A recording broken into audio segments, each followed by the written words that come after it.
Саламатты, Ноқат қаласымен Түркістаннан құттықтаушылары.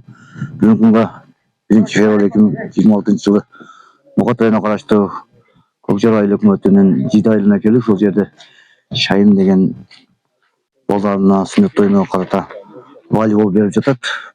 Бұл жағы Берлай айлық үкіметі. Берлай айлық үкіметінен баштап Кулат айлық үкіметі жана Кулат үкіметіне чейін Банзарға тынчылық аманшылық қалайын. Жана осылай лайк басып комментарий жазып қойыңыздар. Сонымен бірге Ноқат қаласымен өткен алдағы мәселелерін көзіп отырыңыздар да. Той морякта улақтар болса айтсаңыздар болады. Сен осылай лайк басып комментарий жазып қойыңыздар.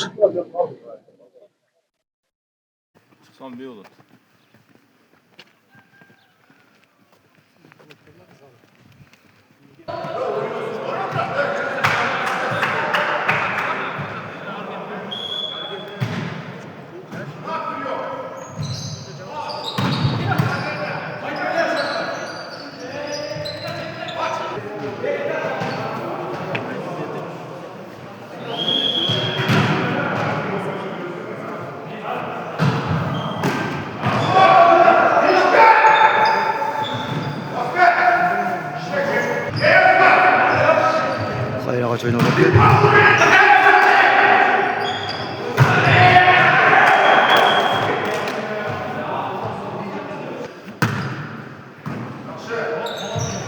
Bir ayda bakın çaşot kalıbı çaşotun ekleri zolu.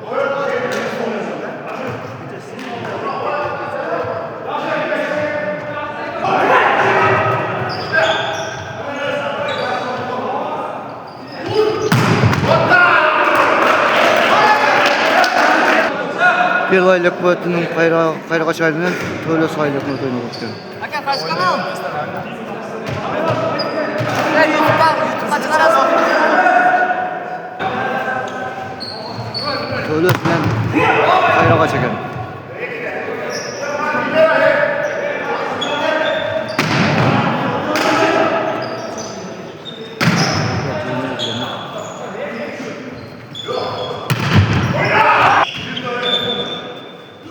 Töle filan aldı kayrağa bir eken. Bir oladı saç.